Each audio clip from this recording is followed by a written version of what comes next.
and gentlemen,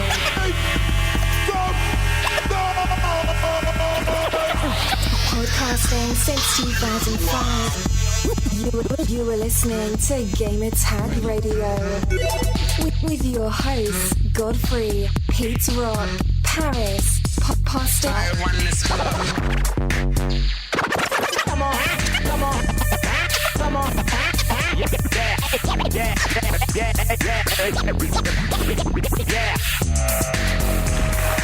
Welcome to Gamer Tag Radio episode 484. This is your host Godfrey and my co-host, weekly co-host. Let's start off with Pete Rock. Pete, what's up? What is up?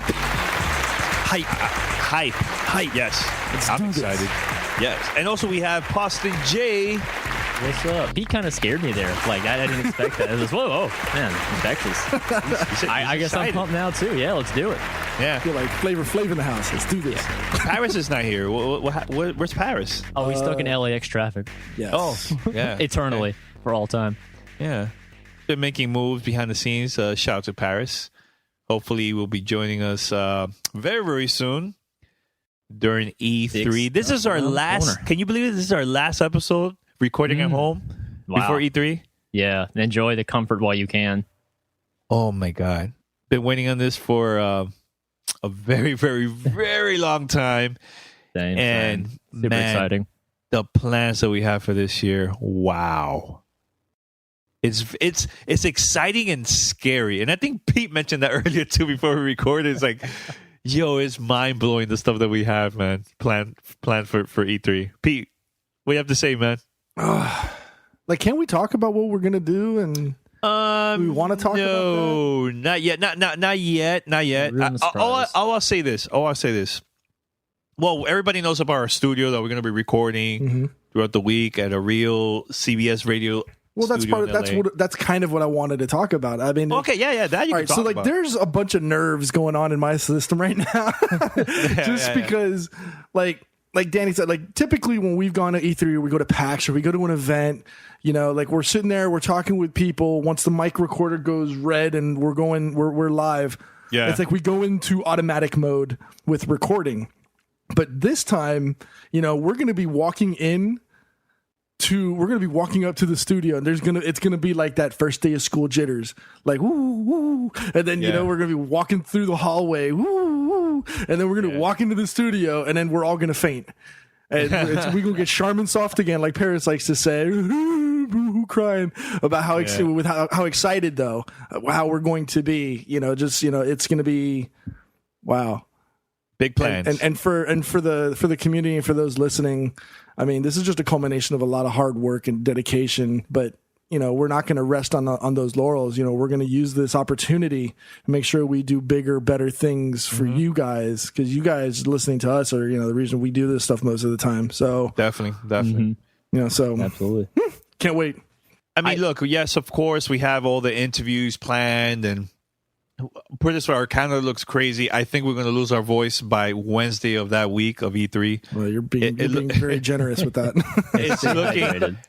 It's looking really, really crazy. And I'll say this. I'll give you a hint on something that I can't really talk about yet. But I think that we are going to break records compared to like the download numbers that we had last year. It's looking like it's going to be a lot. I mean, we're going to surpass our numbers big time. If everything goes well, it's going to be pretty big. And here's one thing I do want to mention. I would like to play right now the world premiere of our new E3 2015 intro for the week of E3. I'm going to play this right now, and we're going to talk about it very quick. You're now listening to Gamertag Radio's E3 2015 coverage. This is Gamertag Radio, a Gamertag Radio exclusive. Let's get this started. All right, so that's the world premiere of our new intro for E3, and I'm pretty excited. Shout out to Play.it, everybody over there, CBS Radio, for helping us making this sweet short intro for the show. So yeah, look, just be on the lookout. on Twitter and Facebook. We're going to be announcing more stuff throughout the week of E3. And also, we have a lot of plans. There's going to be so much content. Like, you guys, make sure that you subscribe because I don't want you to miss the content that we're planning to post. So Sunday night is the Bethesda press conference. Pawson and Paris are going to be attending there. So after the press conference, we're going to be recording at the studio. They're going to meet us over there. And we're going to have a nice roundtable discussion about the press conference for Sunday night. Monday is going to be a pretty busy day for all of us. So I'm going to try my best to post content like throughout the day. We have a Microsoft press conference. We have Ubisoft, EA, Sony. And we're also attending on a special media event. I can't say what it is. Later that night, right after the Sony press conference. And the cool thing about that is that we are going to be recording at the event. And we have some pretty good interviews planned for that event too. So Tuesday, Nintendo's coming out with a press conference. We're going to watch that. E3 is going to open like around the afternoon or so. So that's when we're going to go crazy with appointments and interviews. So we're going to have a lot of content throughout the week. Just make sure that you subscribe, have your favorite podcast app there, and just refresh until you see all the content from GTR. Or follow us on Twitter, Facebook, or our website, and everything's going to be there too. So, or play.it. All right. So we're going to take a short break, and once we come back, we have a couple of topics we like to talk about. So let's take a short break. Voicemail 786-2737-GTR. Hey guys, Patrick here, and wanted to talk about something that's a little bit near and dear to my heart because it opens a pretty bad old wound. Fortunately, a couple years ago, my apartment I was living in with friends was broken into and robbed, and all my really cool, fancy electronic stuff, my Xbox, my TV, my PlayStation, it was all taken. Very sad, very unfortunate. But I think this is a little bit on me because I did not decide to invest in a decent security system, let alone one at all. What I got notified about is this cool company called Alarm Grid, which is actually a do-it-yourself home security company. It's not something you sign up a contract for. It's not something you're locked in with. It's not a company coming out, installing all this high-end stuff for you and having to pay a lot of money every month to upkeep it and replace every little thing. What they offer basically is little packages that you can self-install. They're very easy to set up. They have very detailed instructions online how to set up these sensors, but it's a do-it-yourself home security system that basically can give you wireless access through your phone, your smart devices, to access your home security system on demand and basically keep your stuff safe. Very easy to set up. And the nice thing is there's no, activation fees. They don't charge exorbitant prices for a single sensor. They offer you a fair price. You buy the equipment up front, you set it up, and their monitoring ranges for only $10 and up a month. It's very reliable, it's very affordable, easy to monitor, easy to maintain, and it just makes you feel comfortable. And again, check out the site, check out the testimonials, check out their YouTube videos. It's all very easy to set up and maintain. And you'd be surprised at, how little work it takes to have that safe peace of mind that, is wonderful to have if you're a frequent traveler like I am. But again, check it out, alarmgrid.com/GTR, and give it a shot.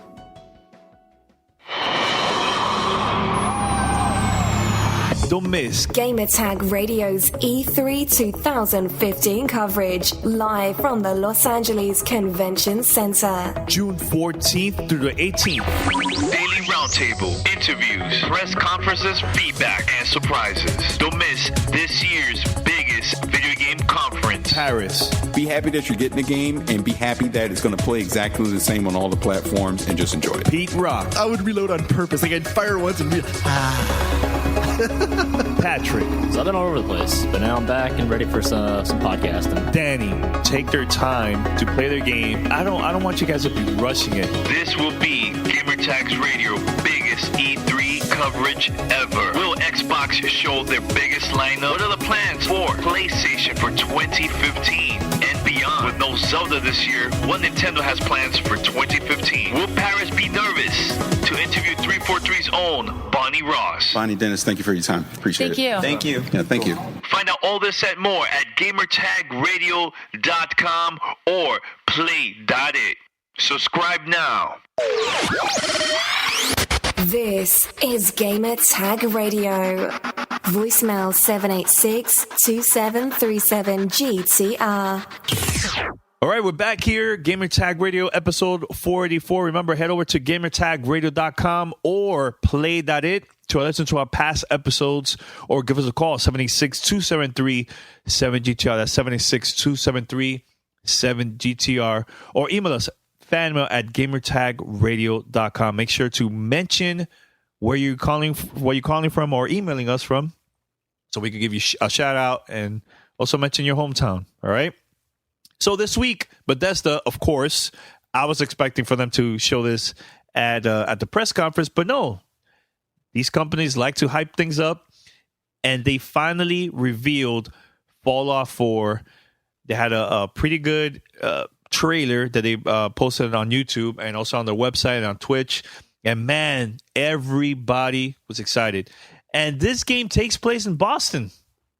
So what are your thoughts about the new Fallout 4? Let's go with Poston, because he has been very, very excited about this game. And then after that, we're going to talk to Pete, that doesn't usually play RPGs, but I know it got his attention big time too. So, Poston, what do you have to say? Yeah, I gotta say, I was kind of surprised, like you were, that they went out and released this trailer before their Sunday press conference. But again, all the speculation was there. The rumors had been there for years. The rumors about Boston have been there for years.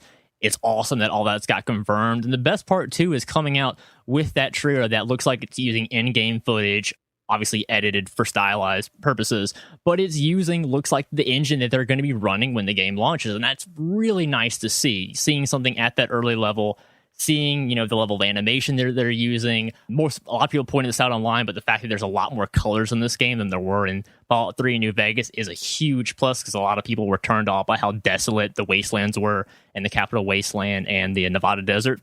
I think Boston's a great location they could have gone with.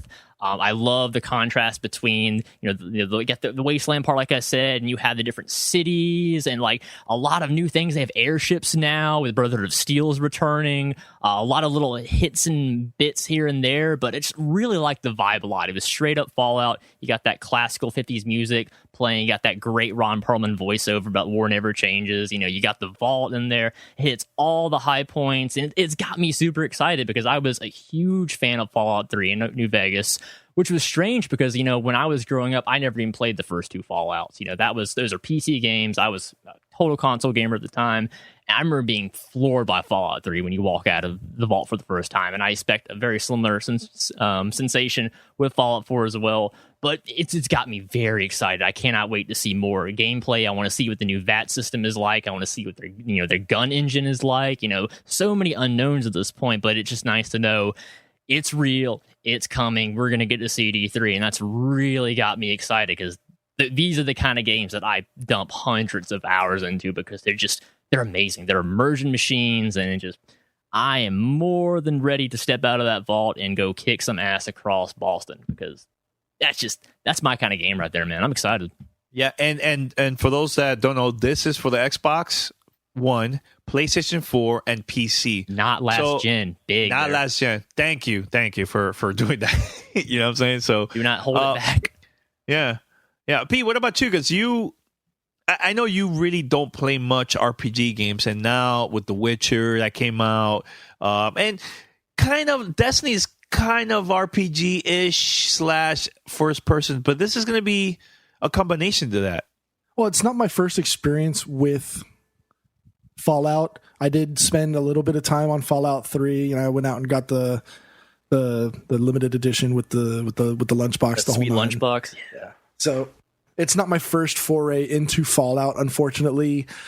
I think it was the wrong time for me personally, because that was one of those that was when I was neck deep into Call of Duty and first person shooters, and if it wasn't a Twitch response type environment, it just didn't fit for me. Fallout 3 was a really bad first person shooter, let's be honest. Yes. Great RPG, terrible first person shooter. Correct. And so I'm probably going to just associate this with my maturity with video games. Over the last couple of years, I've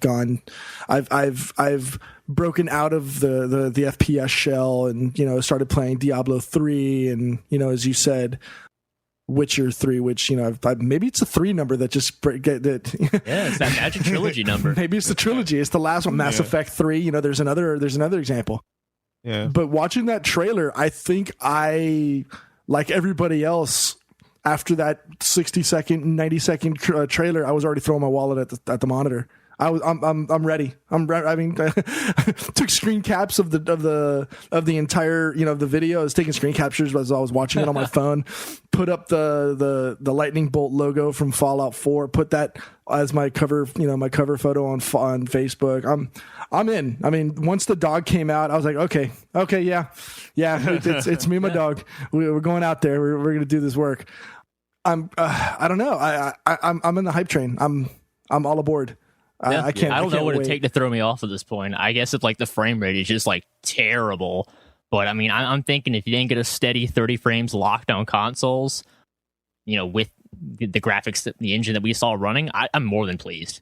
I accept as a console gamer, I'm not going to have it all. Witcher 3 proved that to me, but as long as the game is fun and it runs well, I'm all on board. I do not. But it'll be a great PC game, great PS4 game, Xbox One game. I really hope they put a lot of time and effort into optimizing it. And hopefully there is not as much radical difference between the different versions other games been. But I think, as we said before, not having the last gen versions in the equation at all, letting them fully dedicate themselves. I assume PC is primary platform as usual for them, and I hope they have a good team porting it to the one and the PS4.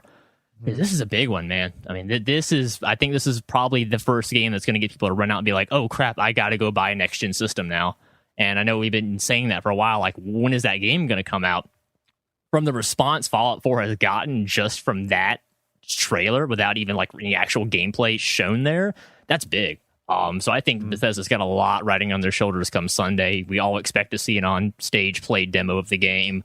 I don't think they'll disappoint, but I'm just very curious, will they go in the same direction that 3 New Vegas went, or play it safe, or are they going to try something a little different here? I'm still kind of hoping we'll get like some kind of vehicle. Like, I want to ride a horse or a motorcycle or something, because, I love walking as much as the next guy, but come on, that was so 2007. Like, let's get some transportation going in my Fallout wasteland. Yeah. So, yeah, have you delved into any of the rumor mill theories stuff from the trailer? Like which one? Okay, so now, while I didn't finish Fallout 3, I only have a couple of hours or two, I did follow through the storyline of the actual game. Mm-hmm. So as you're watching Fallout 4, and again, these are theories that have been up on the net, but this is the only one that has really stuck with me. So as you're watching the trailer, and for those who haven't seen it, like we've said in the past, pause the podcast real quick, jump over to YouTube, check out the video trailer, come back, and then this will kind of make sense. So as you're watching the trailer, you see dog meat. That's the name of the dog from Fallout 3, which apparently is back in Fallout 4 now. Yeah. You see him come up and he starts to sniff the cradle, right? Mm-hmm. And then it cuts back to the past, where you see a father and a mother looking over a baby in the crib, and then later on you see the dog coming out of the gas station and seeing the man walking down the street. And if you pause both and you do a comparison, they look like the same person. Now, I don't know if that was done on purpose or if that was, just coincidence, but it looks like it's the same person. So it's almost like it's the same person. And some people are saying that it's kind of like a nod to the original Fallout 3, where now the father is searching for the son as opposed to the opposite in Fallout 3. That's weird. When you described that, I was putting one together and being like, "Oh, we're the baby." I get that, but you meant the other way around. I don't know. Can Troy Baker pull off an older man voice? Well, that's a lie. He already did that in Last of Us. That man's so talented. Like, what the hell? How can any voice actor be that talented? Props to Troy, though. He's a great guy. Yeah, that's pretty interesting. I didn't know about that. Yeah. It's now I gotta watch it again. That goes to show you. I don't know. That goes to show you how excited I am. That I'm already going X-Files. Cue it up. I'm already going X-Files now. I like that. I'm already digging into theories and stuff. And the game. This is just a teaser. And the other big question that a lot of people are asking are, okay, well, is this 2015 or is this 2016 game? Yeah, because that was one of the things. Because I believe there was some people went to the Bethesda online store and it says coming 2015, but then Bethesda saying no, it's not. We have no comments about that. Now here's the thing: if this game comes out this year, wow, it's gonna have a lot of competitions, but it's gonna sell a lot of copies because look, it's Star Wars coming out this year, Halo 5.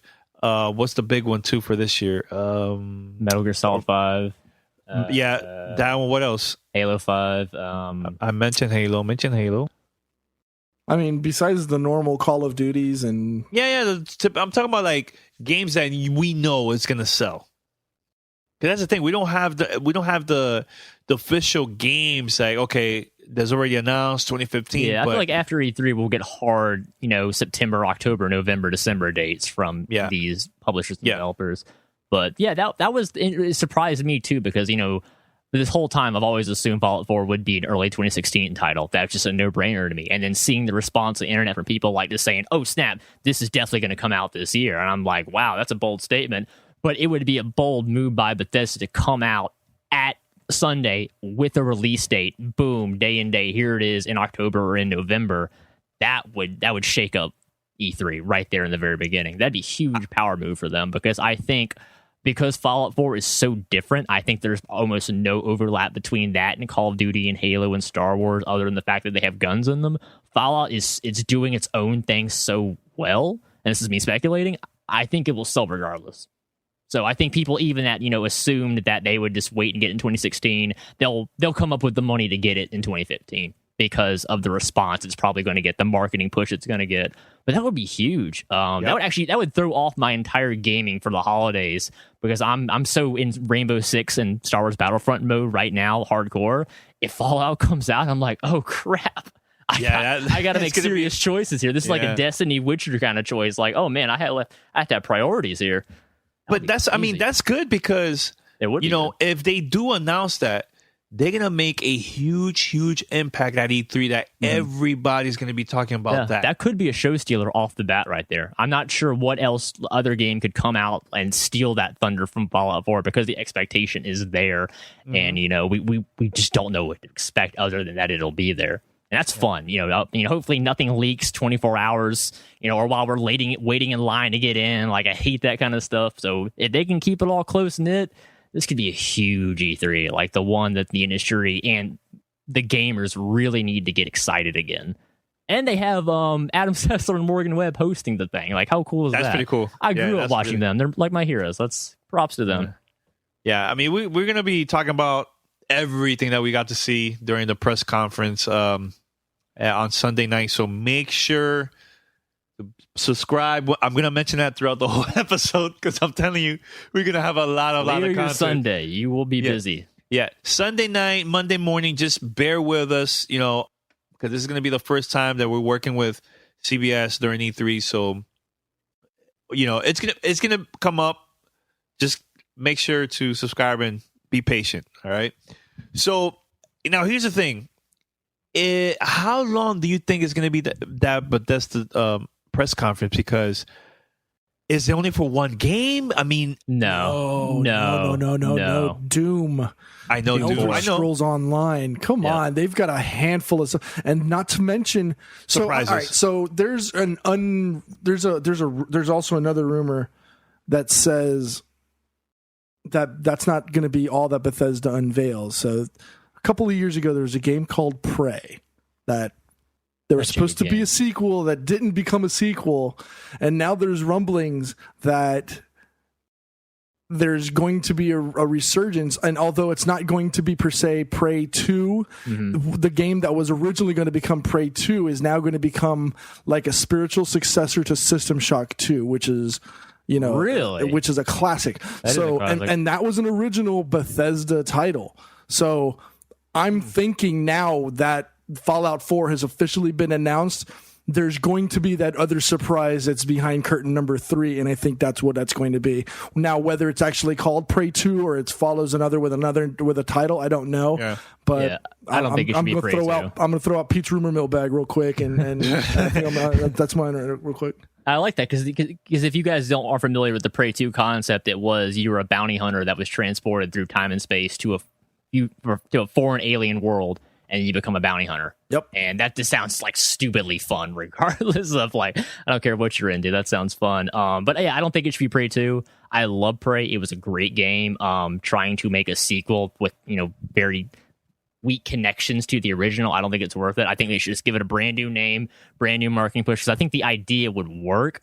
But by slapping that big 2 on there, people will be like, oh, wait, what was Prey 1? And they'll go back and be like, I don't want to play an old, dated shooter game, even though it's a very good one, and you should. Grand Theft Auto, I think they've done a pretty damn good job of doing that. Now Rockstar is doing their they're like Valve. They're off doing their completely own thing in their own little part of the gaming sphere, and good for them. But hey, nobody talks about Grand Theft Auto 1 and 2. Everybody talks about 3, 4, Vice City, and everywhere else. True. Yeah, that's true. That's true. All right, guys, we're going to take a short break, and once we come back, more remasters coming out. Typical, not surprised about that. And also, Patrick, you have a review this week. What is it? I do. I'm reviewing the Turtle Beach 800X 7.1 surround sound headset designed specifically for the Xbox One. And that is such a mouthful. I had to practice saying that. Okay. And also, but it's a cool product, and we'll review it in a sec. And also, we have fan mails, all this and more. Only on Gamertag Radio. We'll be right back. Voicemail 786-2737-GTR. All right, so Danny, we've done fantasy sports stuff in the past, right? Yep. All right, many times. All right, so for those that don't know, every year we have a GTR fantasy league, and we do it with NFL.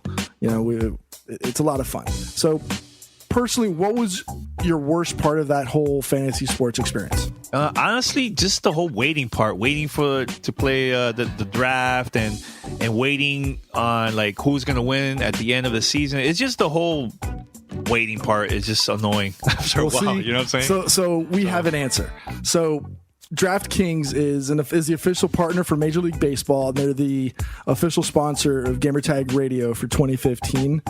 And they have an amazing fantasy solution for you. So at DraftKings, it's like a brand new season every time you play. And you can go and log in to DraftKings.com with your login and daily make your selection for Major League Baseball. You could pick 2 pitchers, 8 position players. As long as you stay into the salary cap and you pick the right players on any given day, you can win, and you don't have to wait till the end of the season to find out who wins. You win. If you win that day, you get paid instant cash, instant gratification that day. There's no season-long commitments. All you got to do is go to DraftKings.com, enter the promo code GamerTag to play for free. And you can win part of a $300 million in prizes being awarded this season alone. Think about that. $300 million. That's crazy. All you got to use. Yeah, that is very crazy. All you have to do is use the promo code GamerTag for free entry now at DraftKings.com. That's DraftKings.com. This is Gamertag Radio. Voicemail 786-2737-GTR. All right, welcome back. Gamertag Radio, episode 44. Now, remasters, guys. That's like the trend now for this gen. There's a lot of remasters, and now Sony. Well, at first, I woke up 4:00 in the morning. I don't know why. Go up, check my phone to see if there's any messages, and then I noticed that somebody posted a picture of PlayStation Store that by mistake they added an image of the Uncharted collection, the remaster that's coming for PlayStation Nathan 4 Drake collection. Nathan Drake collection, correction right there. And so it got removed, and everybody, wait a minute, are they announcing this at E3? Are they announcing it early? Like, what's going on? And they finally announced it. It's coming out, I believe, on October 9th for the States here. And it's going to have part 1, 2, and 3. And also, it will come with, later this year or next year, they will have a beta of Uncharted 4 multiplayer. So, what are your thoughts? I mean, look, it's cool. I love Uncharted series, but honestly, I played a lot of these remasters lately, and I don't know, maybe it's because I'm sick of it at the moment, but I think this is great for those that never had a chance to play Uncharted and they purchased like a PlayStation 4 for the first time. This will be perfect for them. And for those that just love this and want to play the Uncharted 4 multiplayer, this is perfect for them too. But I just want to get the reaction about all this. This is a great introduction for people who didn't get a chance to go through the Uncharted series at this point. So you're getting Drake's Fortune, Among Thieves, and Drake's Deception, as well as, like you said, the multiplayer beta access. Yeah. Either later this year or early 2016 before the game launches. For a game that's averaged a really, really high like Metacritic and customer rating. I mean, while yes, 2015 has become, synonymous with HD remakes, this is probably the best opportunity or or one of the better titles to get one, because you've got people who, similar to you and me, Danny, where yes, while we may have PlayStations in our house, we may not have invested the amount of time in a series like Uncharted, because we're primarily, Xbox players, or because primarily we play on the Emerald console. So to have that opportunity now to get them all in HD, in true HD, in a next gen format, I don't see why not. I mean, if I had a desire or a need to get a PlayStation 4 this holiday season, this is probably one of those titles, besides maybe, throwing in a Bloodborne for a Christmas for a Christmas gift or something like that. An Uncharted collection with maybe like an Uncharted branded, PlayStation 4 would probably be a really dope gift to get. Hint, definitely. I think so. Hint to the management in the house, right? I think part 2 is the best of the 3. That's like the best. That's universally accepted. Yeah. The Empire Strikes Back of Uncharted. Yeah. Well, it doesn't. For those that are wondering, it's gonna have the multiplayer of the game. No, it's not gonna have the. It's only Uncharted 4 multiplayer access, beta access. That's it. There's no multiplayer. And you know what? It's cool. I prefer to play the single player than the multiplayer. I played the multiplayer 2 and 3. It's for. Let me put it this way: have you guys played the multiplayer of Tomb Raider? Yes, I have, and I only played it a couple times. Uncharted multiplayer, but way better. I'll just be honest. Like, I just think they took that and ran with it. So I think it's a little dated, the multiplayer. But again, I agree with you guys. If you have not played Uncharted 1, 2, and 3, and you now have a PS4 or you're going to get one, you need to play these. These are must-play games. These are the games that people have been talking about for years because they really are that incredible.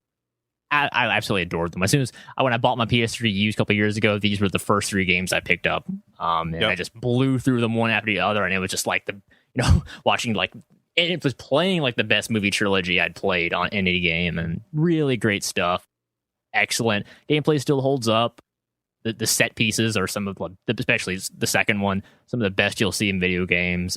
And really, I guess you just have to hate, I don't even know what you would say. You guys seem to hate third-person shooters. You just hate movie games, but this is one of those things you need to play.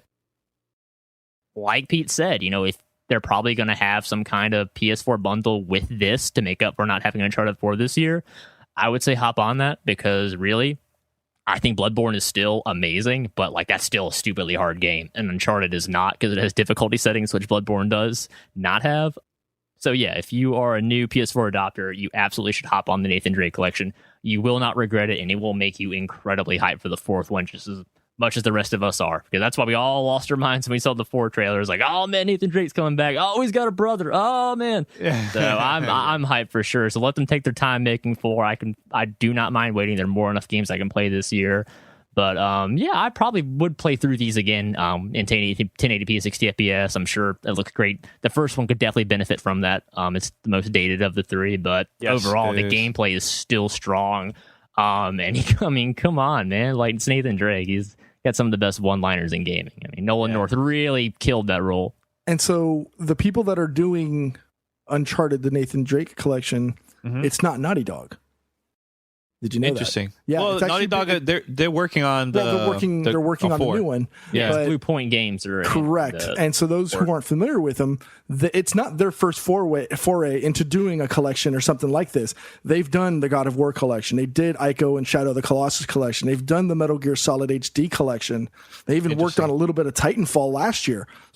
And Flower the year before. So this isn't their first foray, and they've got a pretty good track record so far. So that's good for those that are concerned about, since Naughty Dog is focusing on the next, Uncharted, is this going to be done well?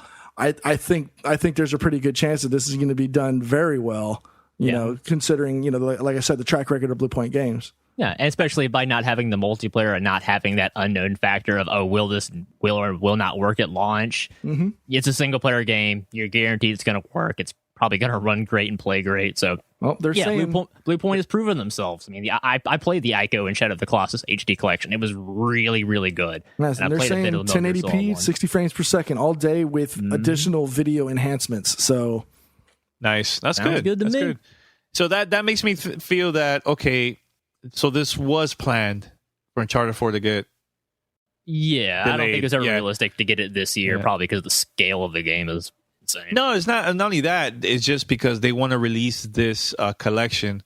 They don't want to jam them together, and they want to give them space to breathe. Absolutely. Yeah. So Paris. I know he mentioned that last week. Like, they didn't know that this game was gonna get delayed, and this is all planned out, man. You know, it's gonna work out for them anyway. So, all right. So very quick, Pete or Pawson, I know I sent you a link of some comments from Phil Spencer. You know how he is. He's always replying back to the Twitter followers. And you want to read a couple of questions that they asked him? And some of them are very, very interesting, like his answers.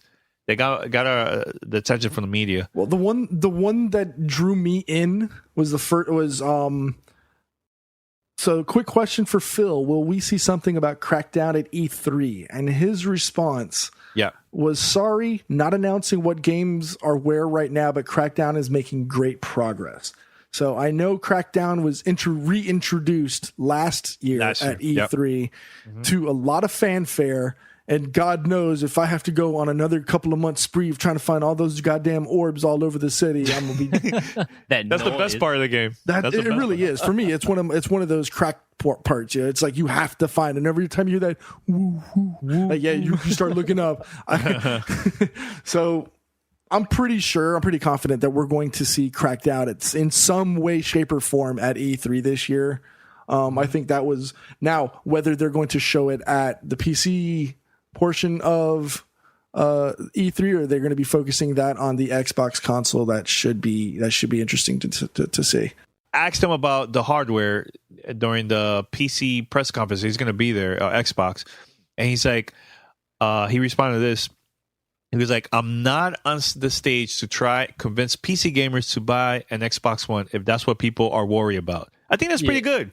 Yeah, you should focus on the games. That's the strength of consoles. Don't worry about all the innards. That's, leave that to the people who build their own PCs. Don't confuse your audience. Don't confuse your consumers. Just give them what they paid $400 to $500 for. Quality games, third party and first party. Bring the thunder, man. Yeah, and you know what? They have the option if they want to buy that console or not. I think that's great. Look, I love how Phil has been doing all these moves with his team, and they changed their focus big time. Now, they're going to be pushing a lot, the whole PC stuff and Windows 10 and Xbox One. I just love the things that he's handling over there at Xbox. And here's the cool thing, too, that the whole Xbox team, they are invited. They're going to invite 500 fans to go to Xbox Fan Fest, as I believe that's like right after the press conference, right? Yep. And whoever attends that event, all 500 people are also going to get badges to go to E3, all access. I mean, not media, but you go inside to the convention center, you get to see everything there. You're basically getting the badge for the whole week. I think that's awesome because there's people that have been dreaming to attend E3, and this is a big opportunity for them to attend. And here's the thing, too. It's not only Xbox giving out badges, but every other company out there doing the same thing, too. I'm not sure. I haven't heard much about Xbox or Nintendo, but I know that the ESA did an interview with Polygon and mentioned that they gave badges to a certain amount to different companies that are going to be showing their games, so they could also invite their fans to see their games. And that's exciting. I think we need that in the industry, get the consumers excited, because you can't now in 2015 you can't just focus on the business side and that's it. I think a mix of media, community, and retail is going to help the industry grow even more. You know what I'm saying? They're all going to be the first one. Of the word of mouth from the people that are lucky enough to get those tickets into E3 and experience that firsthand. I mean, they're going to go home and tell all their friends and family, like, oh my God, you will not believe the crazy stuff I saw at E3. And like, that's what we need. We need that excitement again. You know, like when I used to watch, you know, the E3 press conferences live on G4 back in the day, and, you know, getting like jumping off my couch and freaking out at like the things they were announcing. Like, we need that level of excitement because it pushes the industry forward. And that's what drives innovation, is people be like, oh man, that looks amazing. I'm going to throw money at this until I get this. Yep. Everybody gets excited. Yeah. It gets me excited seeing things like that. That's why we don't have these. That's why E3 is not, you know, a lame thing in a couple of hotel rooms, you know, off to the side like it tried to be for a couple of years. Like, you know, it's supposed to be a multimedia, gigantic behemoth of amazing technology. Like, that's why we're gamers, man. That's why we get so passionate, excited, and like why people stare at us when we're debating about games in public. Be like, what are these people talking about? Why are they so loud about it? No, it's about games. It's great. Yeah, I remember it was a couple years ago. We were at the Michael Pachter's party, and it was a couple of us debating. Mm-hmm. And you see Cliffy B, Michael Pachter, Jeff Keighley, everybody looking at us like, what's going on over there in the corner? And it's us just that passion. Like, no, we were like having a crazy debate. That was a lot of fun. A lot of fun. So, all right. So we're going to play Patrick's review, Turtle Beach headset, right? Yep, Turtle Beach 800X. Okay, we're going to play it right now. And once we come back, let's see if we have any other questions. Let's play it. Hey guys, Patrick here, and I'm back with a new review for you for this week, and this time we're going to do something a bit different. We're going to talk wireless gaming headsets this time around, specifically talking about the Turtle Beach Elite 800X 7.1 surround sound wireless headset, specifically designed for the Xbox One. Now, me personally, I've always been a wired gaming headset kind of guy. I've gone through countless pairs of Turtle Beaches and Tritons and Logitechs, and you name it, I've probably used it over the years, but I've never really stepped into the fray of the wireless gaming headset before, so this was a first for me on a couple of points. The first one was the build quality. You know, I'm used to very lightweight, flimsy little wired gaming headsets that are light and comfortable to wear.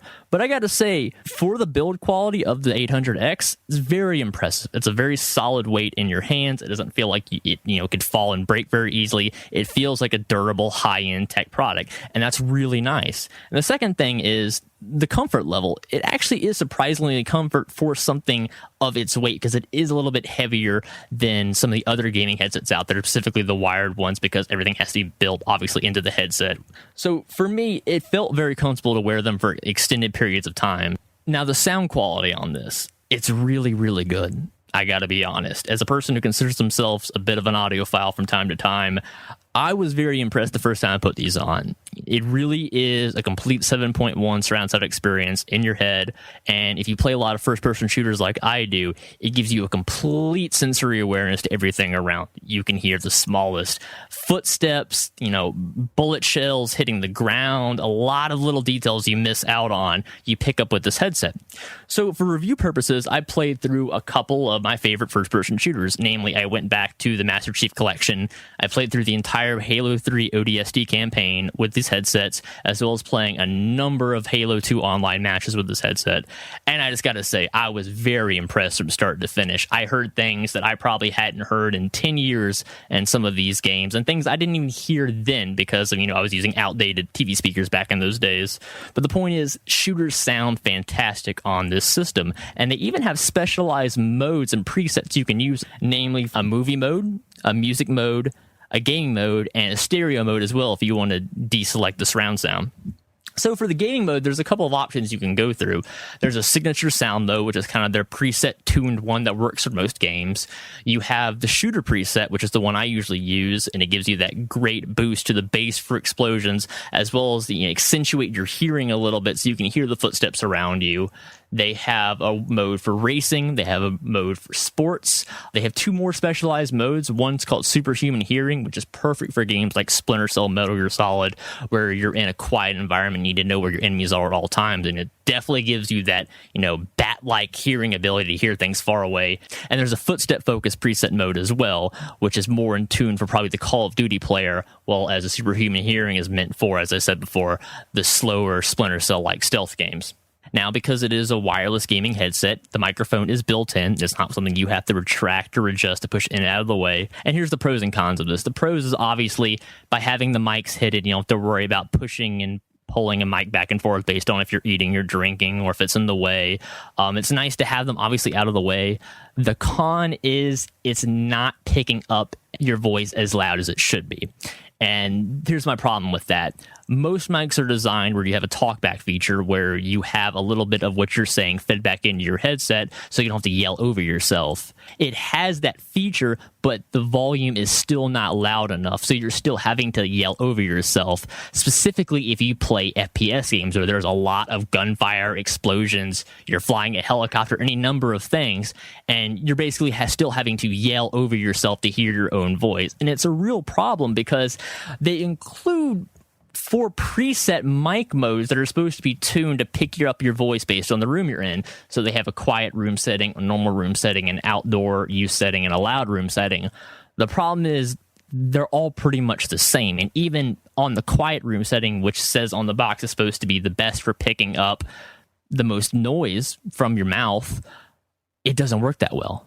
And where other headsets I've had in the past have simply had a volume slider to make it louder so you can hear yourself better, this one doesn't. As I said, it just has the 4 presets. So if none of them work, you're kind of screwed. So this is probably my main complaint with the headset, is for something that was advertised as, and I'll quote here, variable mic monitoring lets you hear your own voice in the headset to avoid shouting. And that's just simply not true. I mean, unless you just all you do is yell and boom your voice all the time, I guess you would have a problem. But, if you're like most people that like to have a normal conversation while playing your shooting games or your other loud action games, I mean, you shouldn't have to be yelling over yourself. So that's probably my biggest beef with the headset. Again, I wish it was just something as simple as a little volume slider on the side of the headset to make your own voice louder. Having the 4 presets doesn't seem to really do anything, and that's kind of a big bummer to me. Now, these are noise cancellation. You can turn that on and off. Obviously, if you're talking with people, you want noise cancellation off. But if you're playing a single-player game, namely, I ended up playing a lot of The Witcher 3 Wild Hunt, a PlayStation 4 game, mind you, with this headset with the noise cancellation on, and it sounded amazing. I was completely immersed in the world on all sides. And that's the cool part, is that even though this headset is advertised for Xbox One, it still works great as a pair of headphones on the PlayStation 4. Now, you cannot use the microphone portion of the headset on PS4 because it is not a USB headset like the PlayStation 4 likes, but you can still get the full 7.1 optical audio wirelessly into the headphones to play your single-player PS4 games. And I think that's fantastic because I do play a lot of games on both systems, and it's nice to be able to use the same headset for both systems. Now, onto the battery life. It advertises a 10-hour battery life, and I gotta say, that's really not too far off from the truth. I got about 8 to 9 hours on average each use, and that was pretty much like straight 4-hour sessions, 5-hour sessions, because I was either heavy Halo gameplay or heavy Witcher 3 gameplay. So it definitely gets a great battery life. For most people, you aren't going to need to charge this more than once a day unless you're ridiculously hardcore, then you might have a problem. But it's a good battery life.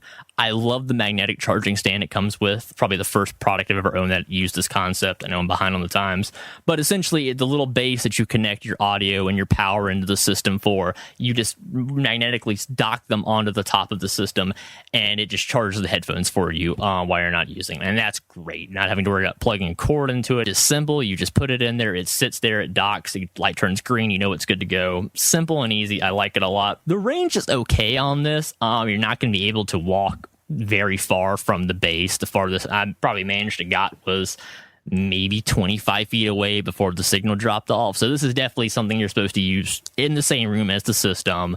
You can't, walk to the kitchen and come back and be able to hear anything because it's going to drop off completely. But I will say another neat feature that it has is it has Bluetooth compatibility as well. And where that's beneficial is you can just turn on Bluetooth on your phone, play music on your phone, and it'll automatically send the audio into your headphones while you're playing something else. So you can get simultaneously audio from your Xbox while getting music from your phone as well, and it works fantastic. And if you get a phone call, of course, you can immediately take the phone call through the headset. It's all connected directly to Bluetooth, and it's a really nice feature to have. But if you're the kind of person that's tech savvy and you keep all your little gadgets and gizmos right around your gaming station, this is going to work great because you're not going to miss phone calls because you were, too immersed in The Witcher, for example. So my really only other gripe about this headset is that the buttons are a bit sensitive on the headset itself. And namely, if you're the type of person like me that sometimes likes to, lay down and play games or lay down and watch Netflix with the headphones on, if you lean on them the wrong way, you're going to accidentally press the buttons. You're either going to disable the audio, change a preset, throw something off, and it's just going to mess with your experience. And it's pretty annoying. I know it's a minor gripe, but I would have liked to have seen some kind of maybe like lock switch on the headset that disables any of the button pressing until you unlock it. Because again, I know some people out there like to watch Netflix while laying down, while wearing headphones so they don't bother anybody. These are great for it, except just don't lean the wrong way. You're going to press the buttons accidentally. So again, as I said, minor gripe, but just something to think about. So overall, the Turtle Beach Elite 800X headset, it is a very, very impressive piece of hardware. The sound quality is fantastic. The build quality is sturdy. It's a good battery life, a good number of features on there. All in all, it is a great piece of hardware and a great accessory to the Xbox One. I just have to say again, if you're the type of gamer that predominantly plays first-person shooters or other very loud video games in a multiplayer setting, you are going to have some problems sometimes because the mic is not going to pick up your voice as loudly as it should be. So you are going to be yelling over yourself in several situations. So for any Xbox One gamers out there looking for a new wireless gaming headset, I'd point you towards the Turtle Beach Elite 800X headset first. It retails at $299, so it is a premium price, but I do feel it is a premium product that is something that is built to last. You will use this for years. Most importantly, the sound quality is incredibly good, and it makes anything you're enjoying, movies, music, games, just pop into life and really immerses you into those worlds. And again, the only negative thing I have to point out is that you are just not going to be able to hear your own voice loop back in the headset as loud as you want it to be. So this could be a deal breaker for some. For some people, you're going to think I'm crazy, like, what are you talking about? But it is something to keep in mind. So if you do decide to take the plunge and pick one up, I don't think you'll regret it, but just make sure you try out the mic testing volume first. Make sure it works for you. Make sure you can hear yourself. Make sure you're not going to have to yell in your own living room. And if it works, golden. If not, you might want to consider another product. But again, the Elite 800X is a terrific headset, and anybody in the market for new wireless gaming headset needs to keep 800X near the top of their list. And with that, I'll send it back to the crew with any questions. Thanks. Welcome to Play It, a new podcast network featuring radio and TV personalities talking business, sports, tech, entertainment, and more. Play it at play.it. You were listening to Gamer Tag Radio. Pete, questions? So you had no issues with wireless sound and microphone? My main issue was the microphone. Well, I guess not the microphone, it's the talkback. It's just not putting enough of what you're saying back into your ears. Obviously, the people I'm talking to can hear me fine, but I'm having to speak louder than my normal talking voice to hear myself over the gunfire of Halo and Battlefield. But as far as like the wireless audio, I had no drop-offs at all, no bad signals. I mean, it's solid. It works everywhere in my room. Like I said, obviously, you can't walk very far away. This isn't meant for extended range, but the room you're in, I got perfect sound quality, and I never really had any problems with degradation of quality or just straight dropping. It was really the only beef is I wish I could just hear myself louder in my own head, because no one wants to be the crazy person yelling in their own living room and like, get the flag, or they've got the sniper rifle, and you realize your window is open. You're like, oh man, people think I'm crazy now. But is that more because you have the need to hear your own voice when you're talking to somebody online? Because, for example, like the Astros, it does have a really good return audio, so that you hear yourself and you're not that guy yelling at the top of your lungs at 3 a.m. while you're trying to shoot at people.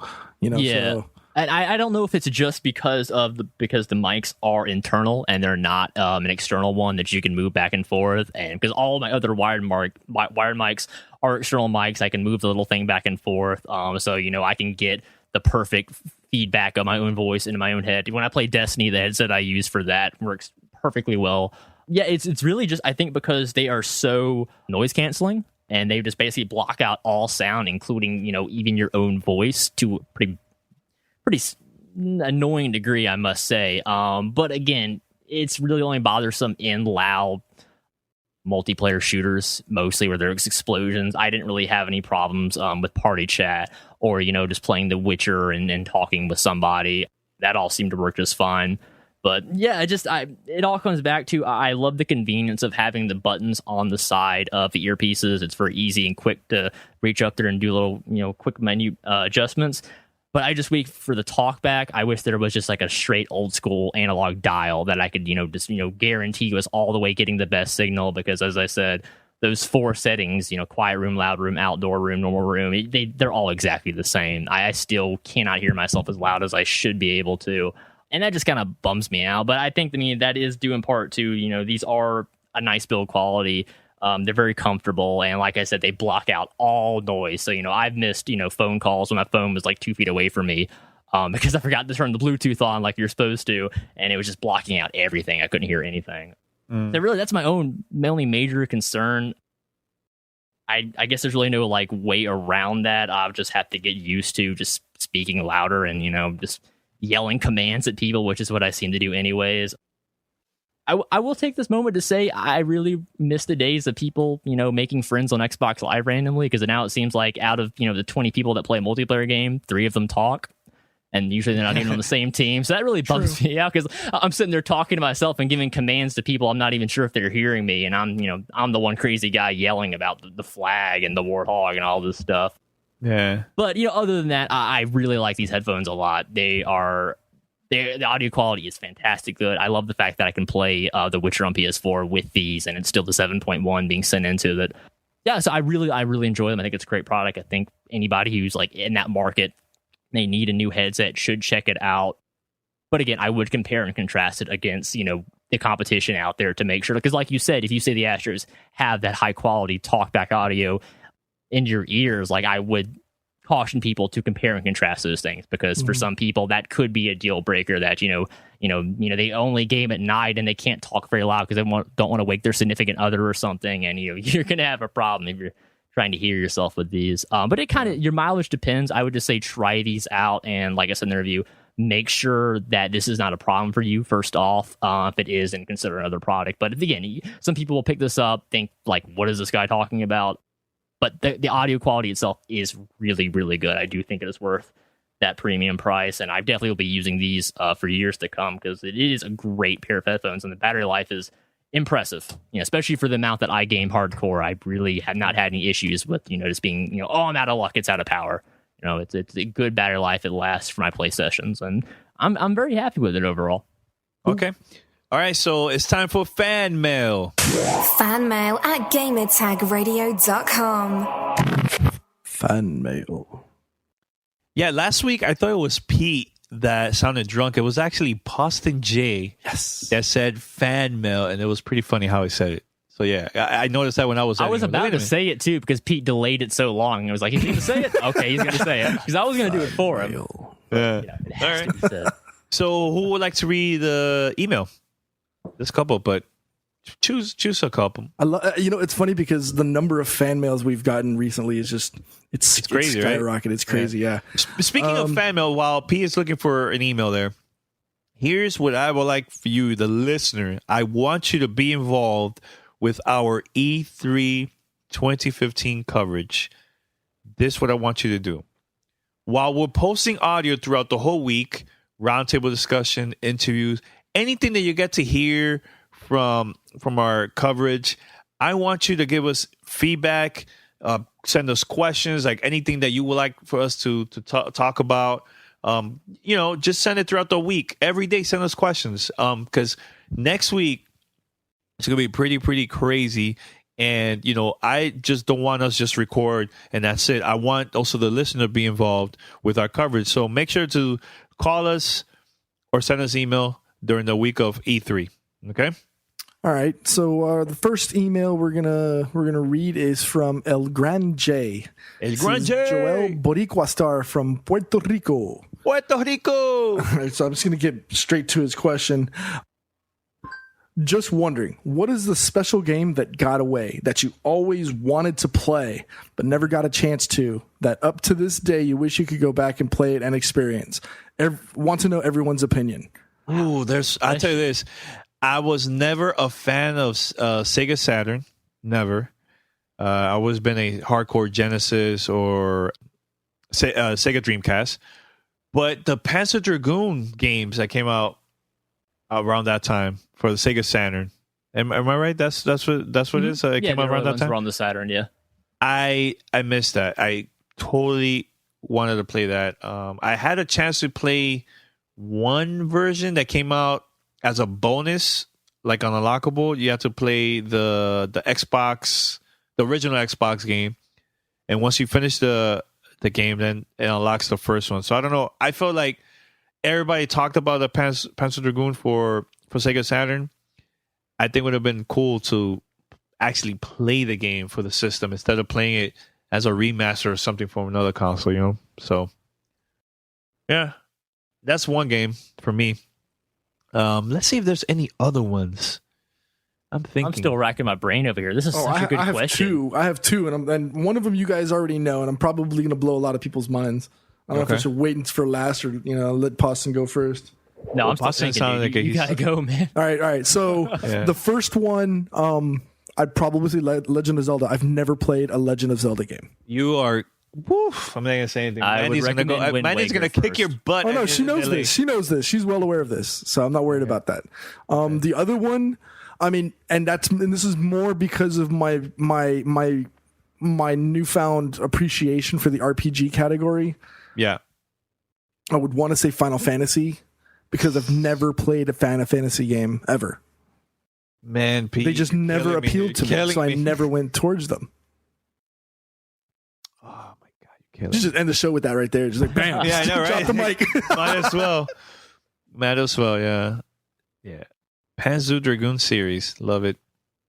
Anyways, but you, Poston? Man, I feel like I'm gonna go to sleep tonight and think of my answer and be like, oh damn it, why didn't I say that? Man, there has to be one game. I know. You probably Sega CD, Super Nintendo, Sewer Shark. I mean, come on. There's so many games. Xbox, PlayStation 1, 2. I don't know. I'm gonna play it safe. And man, this is killing me. There's got to be something out there. Okay, you know what? No, what I regret doing is I regret not giving Metal Gear Solid, the original on PS1, more of a chance. I admit when I played it, I was bad, very bad at those types of games, and was so mad at it, I walked away entirely. And it wasn't until the second one where I played it, and I was like, "Oh my god, this is amazing! This is Metal Gear Solid." And so then, thankfully, Twin Snakes came out, the remake on GameCube, and I got the Metal Gear Solid 1 experience in its entirety, and it was wonderful. But I think I'll always regret that, not giving Metal Gear Solid more of a chance, because, like, at the time, I was amazed by, like, how serious the story was, how good the graphics were, like, how intense the gameplay was. But as soon as I got to that first Revolver Ocelot fight, he whooped my ass so hard, I was like, oh, no, I can't do this. This is impossible. So I think there's probably a large list of games I could go back to and say, I wish I was better at video games back then, or had more of the will to, like, be like, no, I'm going to finish this. It's more like, oh, this isn't fun anymore, I'm going to stop playing this. But that was a good question. I swear I'm going to come back, at E3 and be like, I remember what I was going to say. And then I'll say it then. Anything, any other emails? They're all like responses to Paris, and I feel that he needs to be here to respond back to these and not us. I don't want to. Do we want to talk about the Polygon article? I think if they've thrown like the shade on themselves at this point, do we really need to hop on that bandwagon? That's true. No, I don't want to talk about that. I think honestly, I think we're good with those two. I mean, okay, here's a good one. This is from James. I don't know where he's from. It doesn't say where he's from. But he's like, are you guys doing anything for E3 while you're out in LA? Maybe a meetup or something? I'm in the LA area and would love to meet you guys. Thanks. To tell you the truth, first of all, James, thanks, and everybody else, thanks for sending us an email. Now, here's the thing. We are planning to do a couple of things, like just with the team. And the thing is that it's looking like we're not going to have time to do like just to chill. Because enough hours in the day.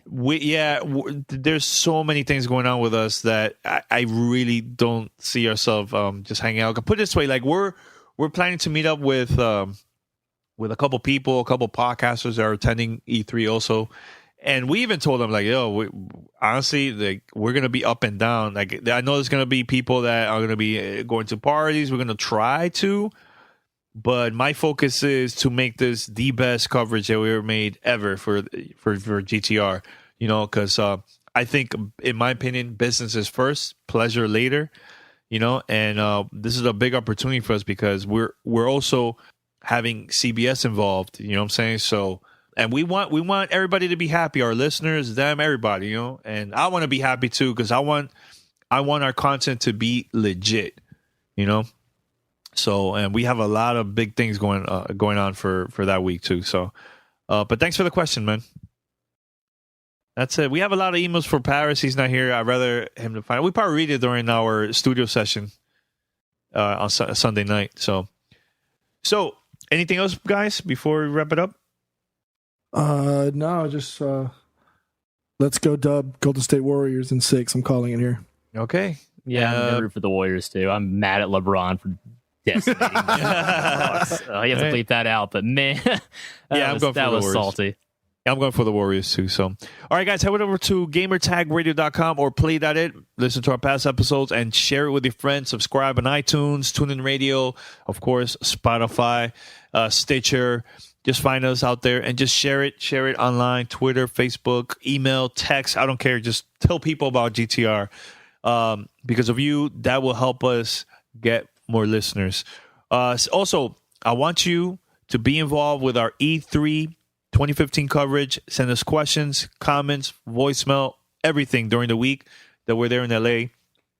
Call us 786-273-7GTR. That's 786-273-7GTR. Or email us fanmail@gamertagradio.com. Once again, next week is going to be pretty big. We have a lot of surprises and a couple announcements that's going to surprise a lot of people. So tune in to GTR. Follow us on Twitter. And all that good stuff. And until next week, live from LA, we're out. Peace. You're listening to Gamer Tag Radio. Be sure to like us on Facebook. Follow us on Twitter. Thanks for listening. Tune in next week.